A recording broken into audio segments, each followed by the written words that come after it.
In this section, we're going to take a bit of a different approach for finding a derivative. So pretty much at this point, we've dealt with nice functions. We've had one variable being able to be expressed completely in terms of another variable. So kind of think of just some simple functions. You can write y, and then it's completely in terms of x. So it's got this explicit relationship. Once I tell you what x is, you plug it in here to find y. Another example, you can do something complicated. But again, I've got y explicitly expressed in terms of x. So this is really nice, but sometimes we might care about implicit relationships between two variables.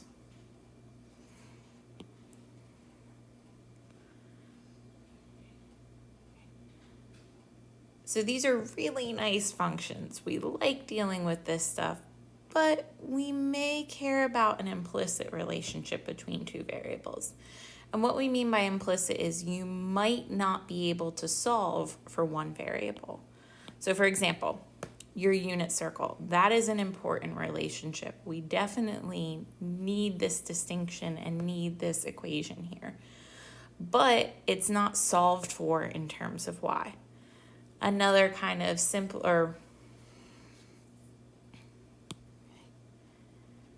another example could be this kind of grotesque looking thing.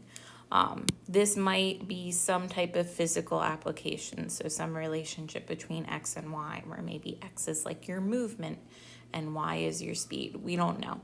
But this can pop up a lot of times in real life scenarios. The problem is I can't solve this for y because it's also inside this cosine function. That is disgusting. But there still is an important relationship between x and y. Because if I plug in x is equal to 1, there's still only certain y values that may solve that equation. So there's still this dependency of y on x. In this first case, I can actually solve for y explicitly in terms of x. It's a little tedious, but you can bring the x squared over. You can take a square root to get your plus or minus. So ultimately, your unit circle can be defined by two functions. You've got the positive square root and you've got the negative square root. So ultimately, this unit circle can be split as the top half of the unit circle, the bottom half of the unit circle. And for this, I can still go ahead and I can find tangent lines at a bunch of different points. The only difference is I have to know which side I'm on. Am I on the top half? Am I on the bottom half? So if we wanted to find tangent lines using derivatives, we'd have to treat those cases separately because these are going to give me two different derivatives, which give me two different slopes. So I have a lot more kind of focus I have to put in here and attention to detail as to which part of the unit circle I'm on, okay? I could go through that process, but if I want to know what the tangent lines are here or what my rates of change are, I can't do that. I cannot solve this for y. So I have zero way in this second example to solve for y in terms of x. But I might still need to know the rate of change of y with respect to x. So thankfully, that's where this process of implicit differentiation is going to come into play. It can help us find the rate of change of y with respect to x without finding an explicit equation. So what we're going to do is we're going to differentiate both sides with respect to x, and then we're going to solve whatever resulting equation we get for that derivative y prime or dy dx. So the best thing I can really do is work through an example. We're going to find a derivative, and then we'll utilize that to find a tangent line.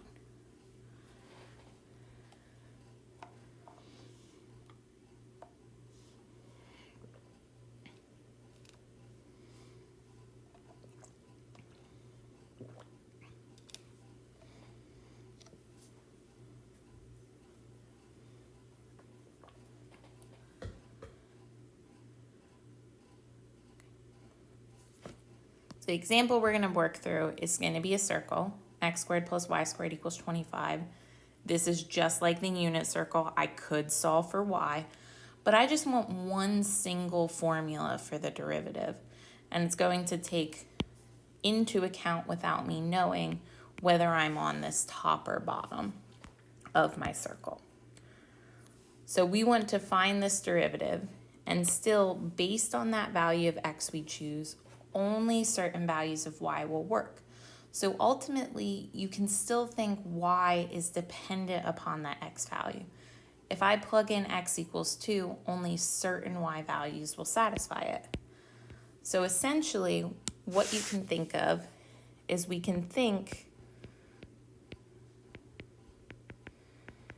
of y as a function of x, okay?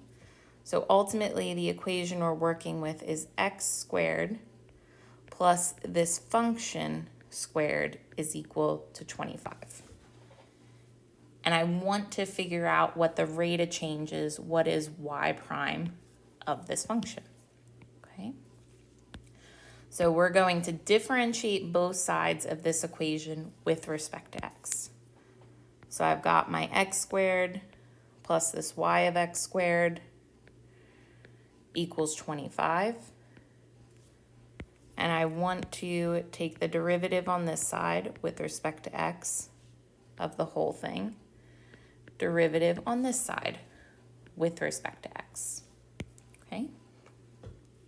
So really distributing that out, I'm going to take the derivative of x squared and the derivative of y of x squared. And on the right-hand side, derivative of 25 is just 0. So we know how to do this. That's just 2x. What you have to think of here is you're differentiating the function y of x. So I'm going to have to apply that chain rule. Derivative of y squared is still 2y, but because this is not x on the inside, its derivative pops out. So the second step of this process is you want to remember y is a function of x. So when I'm differentiating this piece, I've got to apply chain rule because it's not just x on the inside. So kind of doing just this sole derivative on its own, if I want to take the derivative of y of x squared, you bring the power down, you decrease it by 1. So this would be to the first power. Chain rule then tells you you've got to take the derivative of the inside. Okay. So this gives us 2y of x to the first power. So that's 2y of x. Derivative of the function y of x is y prime of x. Okay. So this is definitely annoying to write out. This is really 2y, so the derivative of y squared is 2y, but you get a y prime attached to it from that chain rule. Okay. So going back to our equation up here, I can go ahead and work with that now. So if I want to take the derivative with respect to x of x squared plus the derivative with respect to x of y of x squared, and then the derivative of 25 is 0, this gives us 2x. Derivative of y squared is 2y, but the y prime gets attached. That has to equal 0. And now I get to solve this resulting equation for y prime, because that's what I'm searching for. So we go ahead and move the 2x to the other side. That gives us 2y, y prime is negative 2x. Dividing by 2y gives us negative 2x divided by 2y, or negative x over y. So before, our derivative solely depended on x. You only needed to plug the x value in. Now with implicit differentiation, you might have to plug the x and the y value in. Okay?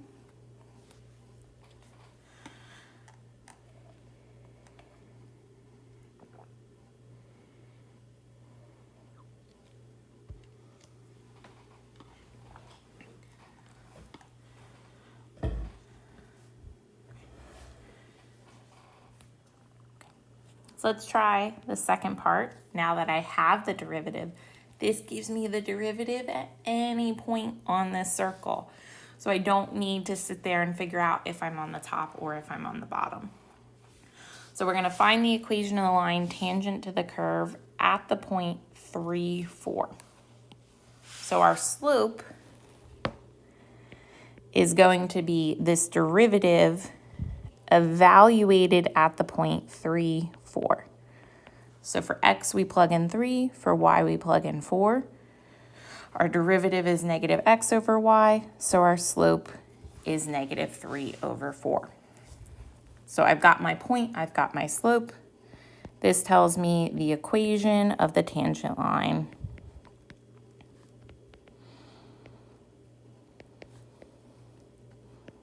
is y minus the y coordinate is equal to the slope times x minus the x coordinate. So that's y minus 4 is equal to negative 3/4 x plus 9 over 4.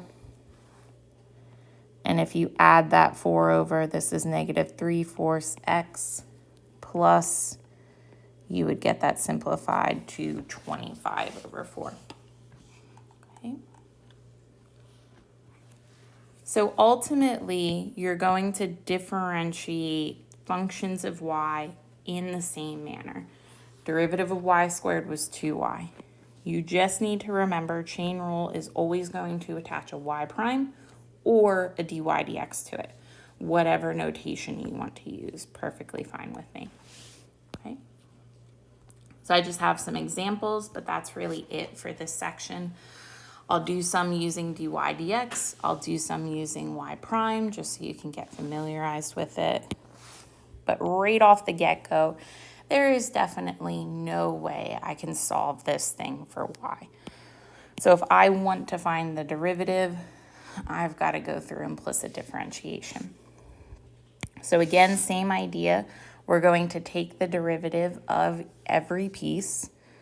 So I want to take the derivative with respect to x of the first piece minus the derivative with respect to x of the second. And then I'm going to take the derivative with respect to x of the other side. So take the derivative of x cubed, y cubed, derivative of y, derivative of x. These ones aren't so bad, but here we have the product of two functions. So really, we need to use product rule here.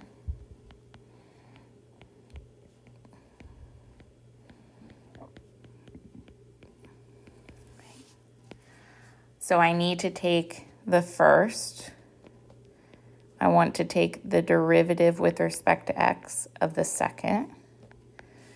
Then I'll take the derivative with respect to x of the first. And then we times it by the second. Okay. So this would be our product rule. And I'll go ahead and plug some parentheses around stuff, so you can see what you're taking a derivative of. Okay. Then when I move on to this piece, if I take the derivative of y, that would just be 1. But that chain rule has us pop its derivative, y prime or dy dx, next to it. On the right-hand side, same thing, derivative of x is just 1. I do not need to put in x prime because this is the variable.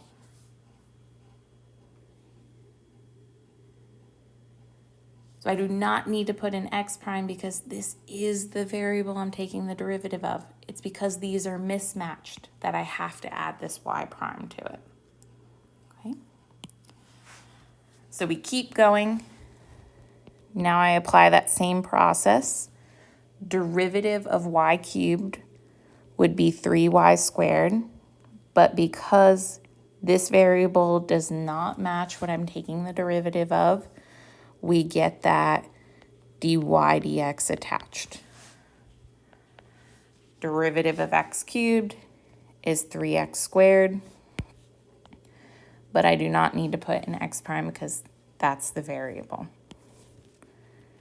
And so that's attached by y cubed. We're subtracting dy dx, and that is equaling 1. Okay? And this is exactly what I need. I don't have to take more derivatives. Our goal is to solve for y prime. So I need to solve for this piece. So it's just an equation. I want to isolate this quantity. So that means I've got to move this piece that has nothing to do with y prime to the other side. So on the left, we have 3x cubed y squared times the dy dx. We've got minus dy dx. And on the right-hand side, we have 1 minus 3x squared y cubed. Okay.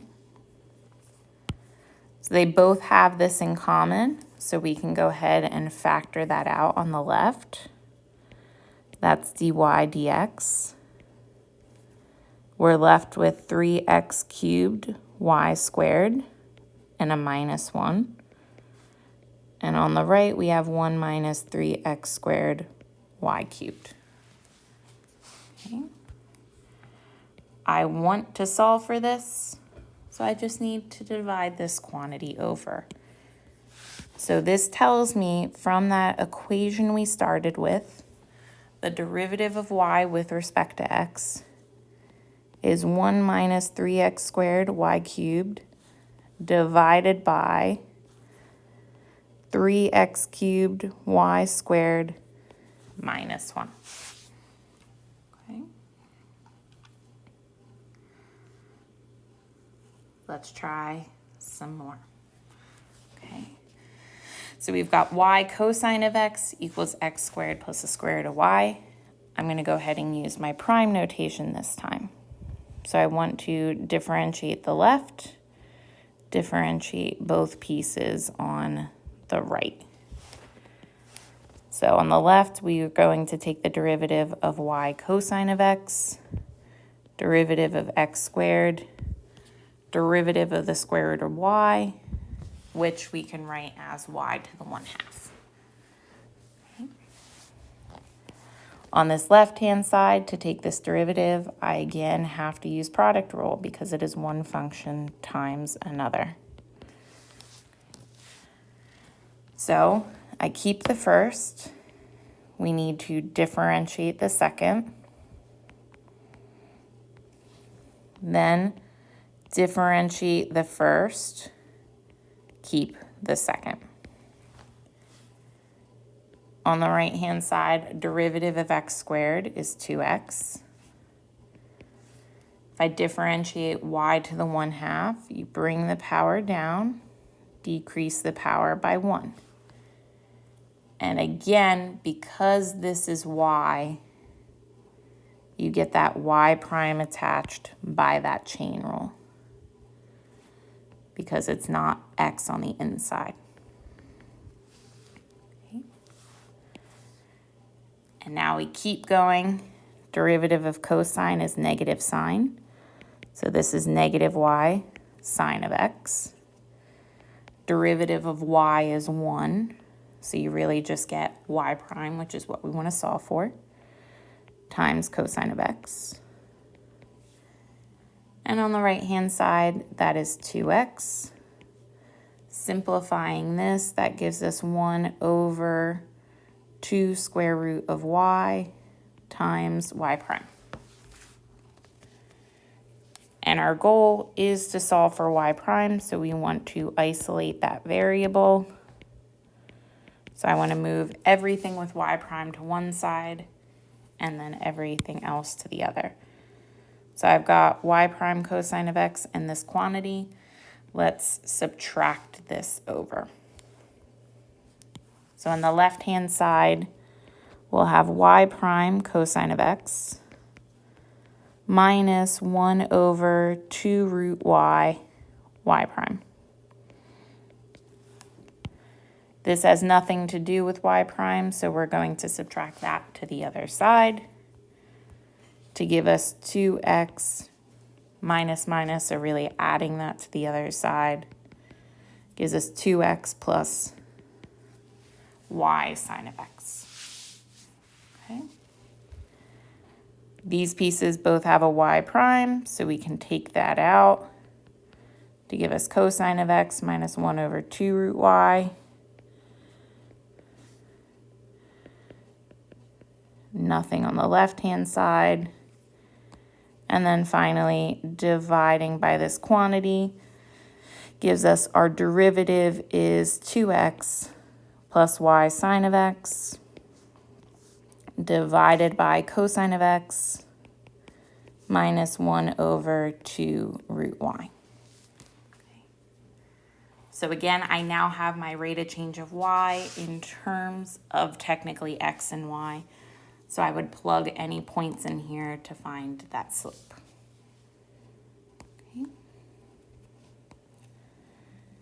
One last one, step it up an even higher notch. We're going to do tangent of x times y equals x squared. So again, I'm taking the derivative of the left, derivative of the right. And I'll use that dy dx notation because I know that is everyone's least favorite, but we want to be comfortable with it. Okay. On the left-hand side, I have this function inside of this function. So really, I've got to use chain rule here to take this derivative. So if I work with my outer function, the derivative of that is secant squared. We do nothing with the inside, but chain rule tells us we have to take the derivative of the inside. And then on the right-hand side, derivative of x squared is 2x. But now I've got x times y. This has to be a product rule to take this derivative. Okay. So we've got secant squared of xy, and it is multiplied by the derivative, so be really careful with your parentheses. Secant squared of xy is multiplied by the entire derivative. So we get the first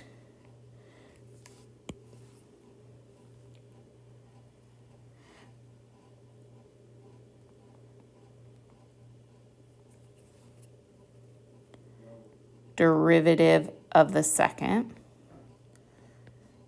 derivative of the first times the second. There are some parentheses to make the derivatives clear. And on the right-hand side, got 2x.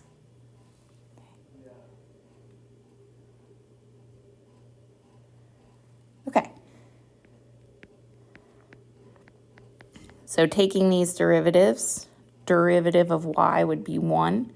So you really get y prime or dy dx. Derivative of x is 1 times y, so just y. And on the right-hand side, we've got 2x.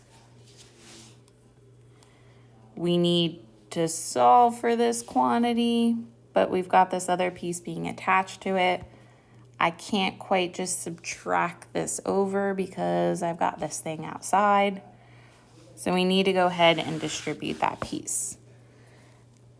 So this will give us secant squared of xy times x times dy dx plus y times secant squared of xy is equal to 2x. Subtracting this quantity now to get the dy dx on its own side gives us secant squared of xy times x times dy dx is equal to 2x minus y secant squared of xy.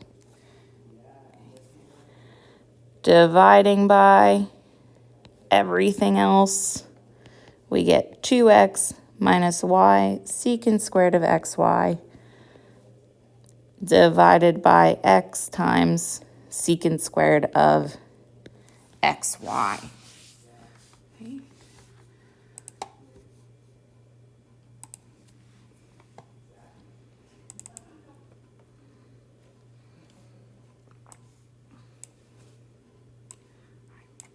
So that is our derivative.